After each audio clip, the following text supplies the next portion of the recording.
Kedikjayaan Jaka Tingkir yang begitu melegenda di tanah Jawa tidak bisa dilepaskan dari pusaka berupa ikat pinggang. Timang, Kiai Bajul Giling yang diberikan gurunya Ki Buyut Banyu Biru atau Ki Kebo Kanigoro. Karena konon timang Kiai Bajul Giling dibuat oleh Ki Buyut Banyu Biru dari biji baja murni yang diambil dari dalam gumpalan magma lahar Gunung Merapi dan kulit buaya. Dengan kekuatan gaibnya, biji baja murni itu oleh Ki Banyu Biru dibuat menjadi pusaka.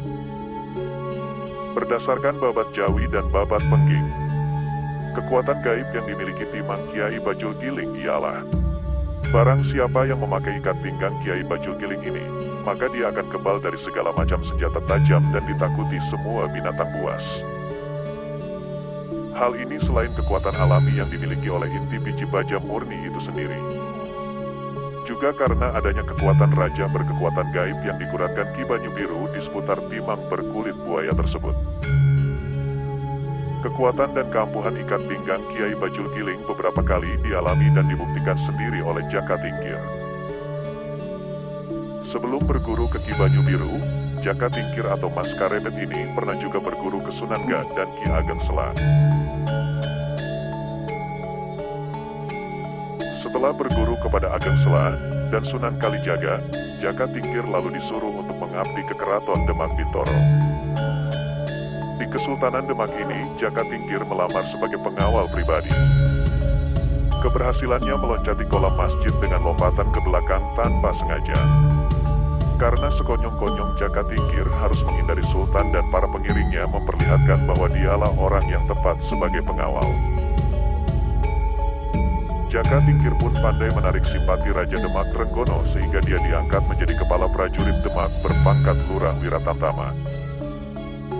Beberapa waktu kemudian, Jaka Tingkir ditugaskan menyeleksi penerimaan prajurit baru. Ada seorang pelamar bernama Dadu Ngawuk yang sombong dan suka pamer. Ketika di hadapan Jaka Tingkir, Dadu Ngawuk tidak ingin diseleksi seperti yang lain, namun malah ingin menjajal kesaktian dari Jaka Tingkir. Karena merasa diremehkan, Jaka Tingkir sakit hati dan tidak bisa menahan emosinya sehingga Dadu Ngawuk ditusuk dengan sadakinang, tusuk konde, yang menembus jantungnya. Akibatnya, Jaka Tingkir pun dipecat dari ketentaraan dan diusir dari Demak karena konon Dadu Ngawuk juga merupakan kerabat Kesultanan Demak. Kepergiannya menimbulkan rasa sedih yang mendalam pada kawan-kawan. Dengan rasa putus asa Jaka Tingkir pulang kembali dan ingin mati saja. Dua orang pertapa, Ki Ageng Butu dan Ki Ageng Ngerang, suami dari Putri Bondan Kejawen atau adik Ki Ageng Getas Pendawa, kakek buyut Panempahan Senopati, memberinya semangat. Ketika Jaka Tingkir berziarah pada malam hari di makam ayahnya di Pengging. Di sana Jaka Tingkir mendengar suara atau wangsit yang menyuruhnya pergi ke tokoh keramat lain, yaitu Ki Buyut dari Banyu Biru. Lalu Mas Karebet atau Jaka Tingkir pergi menemui Ki Buyut Banyu Biru. Ki Banyu Biru yang telah mengetahui maksud kedatangan Jaka Tingkir pun langsung menerimanya sebagai murid. Oleh guru yang sakti ini, Jaka Tingkir diberikan pelajaran-pelajaran ilmu kedikjayaan di Gunung Lawu. Salah satunya adalah dengan merendam diri dalam sungai yang dingin, dengan tujuan dapat mengendalikan hawa nafsu dalam diri Jaka Tingkir. Setelah beberapa bulan lamanya Jaka Tingkir menimba ilmu, Ki Buyut Banyu Biru sudah memperbolehkan Jaka Tingkir untuk menemui Sultan Demak guna memohon pengampunan atas kesalahan yang pernah dilakukannya, yaitu membunuh Dadu Ngawuk. Sebelum berangkat ke Demak, Ki Buyut Banyu Biru memberikannya azimat timang Kiai Bajul Giling. Perjalanan kembali Jaka Tingkir ke Demak dilakukan dengan getek, rakit yang hanya terdiri dari susunan beberapa batang bambu. Saat akan melewati Kedung Srengenge, Jaka Tingkir menghadapi hambatan karena adanya sekawanan buaya, kurang lebih berjumlah 40 ekor, yang menjadi penghuni dan penjaga kedung tersebut. Percaya dengan kekuatan gaib dari timang ikat pinggang pemberian Ki Buyut Banyu Biru, Jaka Tingkir nekat mengayuhkan geteknya memasuki kawasan Kedung Srengenge. Bahaya pun mengancam ketika sekawanan buaya menghadang dan mengitari rakitnya. Namun berkat kekuatan gaib dari timang Kiai Bajul Giling, buaya-buaya yang semula buas beringas seketika menjadi lemah dan akhirnya tunduk pada Jaka Tingkir. Di wilayah Demak, keampuhan azimat pemberian Kiai Buyut Banyu Biru berupa ikat pinggang Kiai Bajul Giling diterapkannya kembali. Seekor kerbau liar, banteng, dibuat Jaka Tingkir menjadi gila, sehingga 3 hari 3 malam para prajurit di Demak pun tidak dapat menghalau kerbau tersebut, bahkan dengan malu terpaksa mengaku kalah. Hanya Jaka Tingkir yang berhasil membunuh kerbau itu, yakni dengan mengeluarkan azimat yang telah dimasukkan ke dalam mulut hewan itu sebelumnya. Para prajurit Demak terkagum dengan aksi Jaka Tingkir yang mampu menaklukkan banteng buas. Raja Demak Sultan Trenggono mengampuni perbuatan Jaka Tingkir tempo hari dan memaafkannya. Kemudian Jaka Tingkir diangkat sebagai pemimpin Laskar Tamtama. Dan kemudian akhirnya dia menikah dengan putri kelima raja, yaitu Ratu Mas Cempaka, dan menjadi Bupati Pajang dengan gelar Adipati Adiwijaya. Sepeninggal Trenggono tahun 1546, putranya yang bergelar Sunan Prawoto seharusnya naik tahta, tapi kemudian tewas dibunuh Aryo Penangsang, sepupunya di Jipang, tahun 1549. Aryo Penangsang membunuh karena Sunan Prawoto sebelumnya juga membunuh ayah Aryo Penangsang yang bernama Pangeran Sekar Sedalepen sewaktu dia menyelesaikan salat asyar di tepi Bengawan Solo. Kemudian Aryo Penangsang mengirim utusan untuk membunuh Adiwijaya di Pajang, tapi utusan itu gagal karena dia memiliki kekebalan dari azimat Ki Bajul Giling. Namun setelah mengalahkan utusan Aryo Penangsang, justru Adiwijaya menjamu para pembunuh itu dengan baik, serta memberi mereka hadiah untuk mempermalukan Aryo Penangsang. Adiwijaya segan memerangi Aryo Penangsang secara langsung karena sama-sama anggota keluarga Demak dan merupakan saudara seperguruan sama-sama murid Sunan Kudus. Maka, Adiwijaya pun mengadakan sayembara. Barang siapa dapat membunuh Aryo Penangsang akan mendapatkan Tanah Pati dan Mentaok, Mataram sebagai hadiah. Sayembara diikuti kedua cucu Ki Ageng Sela, yaitu Ki Ageng Pemanahan dan Ki Panjawi. Dalam perang itu, Ki Juru Martani, kakak ipar Ki Ageng Pemanahan, berhasil menyusun siasat cerdik. Sehingga Sutawijaya, anak Ki Ageng Pemanahan, dapat menewaskan Aryo Penangsang setelah menusukkan tombak Kiai Pleret ketika Aryo Penangsang menyeberang Bengawan Sore dengan mengendarai kuda jantan Gagak Rimang. Lalu oleh Adiwijaya diberikan tanah perdikan Mataram kepada keluarga Ki Ageng Pemanahan. Saat naik tahta, kekuasaan Adiwijaya hanya mencakup wilayah Jawa Tengah saja, karena sepeninggal Trenggana, banyak daerah bawahan Demak yang melepaskan diri.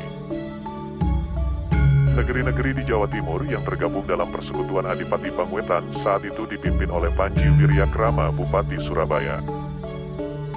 Pada tahun 1568 Sunan Prapen penguasa Giri Kedaton menjadi mediator pertemuan antara Adiwijaya Raja Pajang di atas negeri yang mereka pimpin. Sebagai tanda ikatan politik, Panji Wiryakrama diambil sebagai menantu Adiwijaya. Selain itu, Adiwijaya juga berhasil menundukkan Madura setelah penguasa pulau itu yang bernama Raden Pratanu bergelar Panembahan Lemah Duwur Arosbaya menjadi menantunya. Dalam pertemuan tahun 1568 itu, Sunan Prapen untuk pertama kalinya berjumpa dengan Ki Ageng Pemanahan dan untuk kedua kalinya meramalkan bahwa Pajang akan ditaklukkan Mataram melalui keturunan Ki Ageng tersebut. Mendengar ramalan tersebut, Adiwijaya tidak lagi merasa cemas karena dia menyerahkan semuanya pada kehendak takdir. Lalu beberapa tahun kemudian Sutawijaya atau Panembahan Senopati yang telah diberikannya tanah perdikan di alas Mentaok mulai melakukan pemberontakan terhadap Pajang. Pada tahun 1582 seorang keponakan Sutawijaya yang tinggal di Pajang, bernama Raden Pabelan dihukum mati karena berani menyusup ke dalam keputrian menemui Ratu Sekar Kedaton, putri bungsu Adiwijaya. Ayah Pabelan yang bernama Tumenggung Mayang dijatuhi hukuman buang karena diduga ikut membantu anaknya. Ibu Raden Pabelan yang merupakan adik perempuan Sutawijaya meminta bantuan ke Mataram. Sutawijaya pun mengirim utusan untuk merebut Tumenggung Mayang dalam perjalanan pembuangannya ke Semarang. Perbuatan Sutawijaya itu menjadi alasan Adiwijaya untuk menyerang Mataram. Perang antara kedua pihak pun meletus. Pasukan Pajang bermarkas di Prambanan dengan jumlah lebih banyak, namun menderita kekalahan. Karena konon Sutawijaya mendapat bantuan dari Kanjeng Ratu Kidul, sang penguasa Laut Selatan. Dengan sekoyong-konyong Gunung Merapi meletus, akibatnya ratusan laskar Pajang tewas terkena letusan gunung tersebut. Selanjutnya diceritakan dalam serat Babat Tanah Jawi. Sultan Adiwijaya terseret dalam kekacauan itu, sehingga pasukannya dapat dipukul mundur oleh pasukan Mataram dan dengan terpaksa Adiwijaya melarikan diri. Adiwijaya pun ingin berdoa di makam Tembayat, tetapi pintu makam tidak dapat dibuka. Raja Pajang ini bahkan tidak mampu membukanya, sehingga dia berlutut saja di luar dan membuka ikat pinggang Kiai Bajulgiling. Juru kunci memberikan penjelasan yang sangat buruk tentang kejadian itu.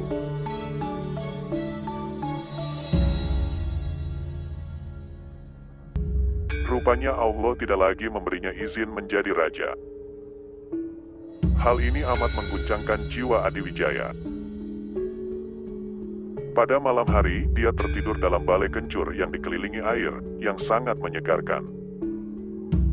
Esok harinya perjalanan dilanjutkan, tetapi ikat pinggang Bajulgiling tertinggal di depan pintu makam Sunan Tembakat. Sehingga gajah yang menjadi tunggangannya menjadi liar dan membuat Adiwijaya terjatuh. Setelah itu dia dinaikkan di atas tandu.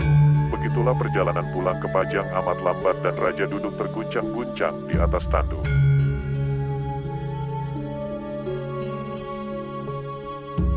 Beberapa abdi dalam yang menolong raja saat jatuh dari gajah segera mengetahui mengapa Sultan tidak bisa lagi mengendalikan gajah yang tiba-tiba menjadi galak, karena tidak lagi adanya ikat pinggang azimat dari Kiai Buyut Banyu Biru di pinggang sang raja. Mereka ingat, Sultan melepaskan ikat pinggang itu dari tubuhnya dan meletakkan di sampingnya saat berdoa di depan pintu makam Sunan Tembayat. Hilangnya ikat pinggang Bajulgiling terdengar oleh telik Sandi Mataram. Lalu sesampainya di Pajang, datang makhluk halus anak buah Sutawijaya bernama Ki Juru Taman yang menyerang dengan memukul dada Adiwijaya. Karena tidak lagi mengenakan ikat pinggang Ki Bajulgiling, membuat sakit sang Raja Pajang ini bertambah parah. Namun dalam keadaan sakit, Adiwijaya berwasiat supaya anak-anak dan menantunya jangan ada yang membenci Sutawijaya, karena perang antara Pajang dan Mataram diyakininya sebagai takdir. Selain itu, Sutawijaya sendiri adalah anak angkat Adiwijaya yang dianggapnya sebagai putra tertua. Adiwijaya akhirnya meninggal dunia pada tahun 1582. Dia dimakamkan di Desa Butuh, yaitu kampung halaman ibu kandungnya. Banyak kisah tentang hilangnya dan keberadaan ikat pinggang bertimang Kiai Bajulgiling yang bertua itu. Ada sebagian kisah menceritakan, ikat pinggang yang tertinggal di depan pintu makam Sunan Tembayat itu diambil dan disimpan oleh juru kunci makam. Tetapi ada pula yang mempercayai ikat pinggang itu hilang secara gaib. Yang hilangnya azimat itu juga diketahui dan disadari oleh Sultan.